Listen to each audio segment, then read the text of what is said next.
The Lord commanded the elders to wait for a little season for the redemption of Zion. The length of the little season was not defined. He also promised to fight the battles for Zion himself. The Lord made the promise in section 98, where he explained the law of war. Part of that law was the promise that the Lord would fight the battles for Israel, based upon Israel's faithfulness. Even though there was to be a pause in the fight for the redemption of Zion, that did not mean that the Lord didn't have a plan for the future, and that the saints were to sit around and do nothing. There was still much to do. The Lord gave the church a set of new commandments designed to support a future redemption of Zion.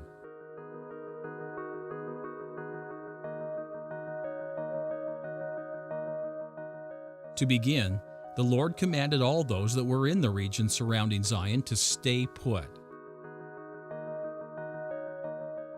Those that had families elsewhere were commanded to work with Joseph Smith to resolve their individual situations.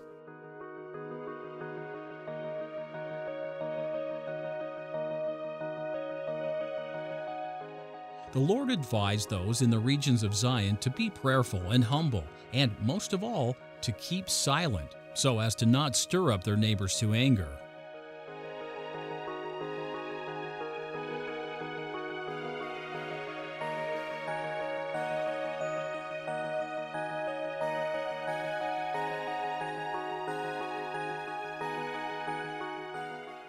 The Lord promised that if they followed these instructions, He would give them favor in the eyes of their former enemies, and that there would be peace and safety.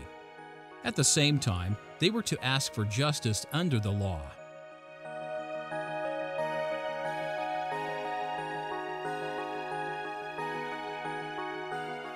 Like the first redemption under Moses, the Lord promised He would soften the hearts of the people, as He had done with the Pharaoh. This was intended to permit Joseph and the elders time to build up the army of Israel until it became a very great force.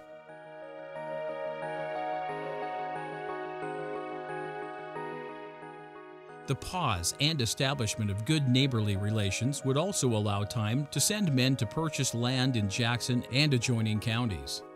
These lands would be distributed among the saints under the law of consecration.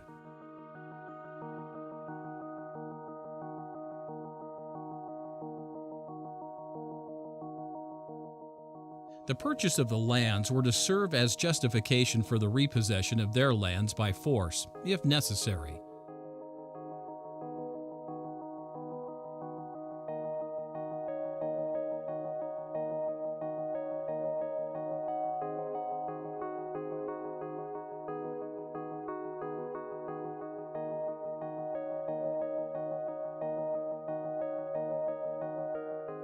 While the army of Israel was to suspend military operations, that did not mean it was to be disbanded.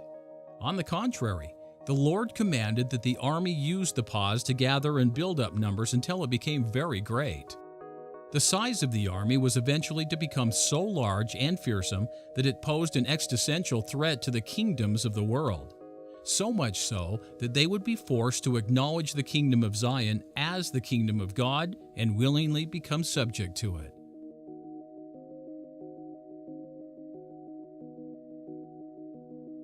Needless to say, that army was never built and does not exist today.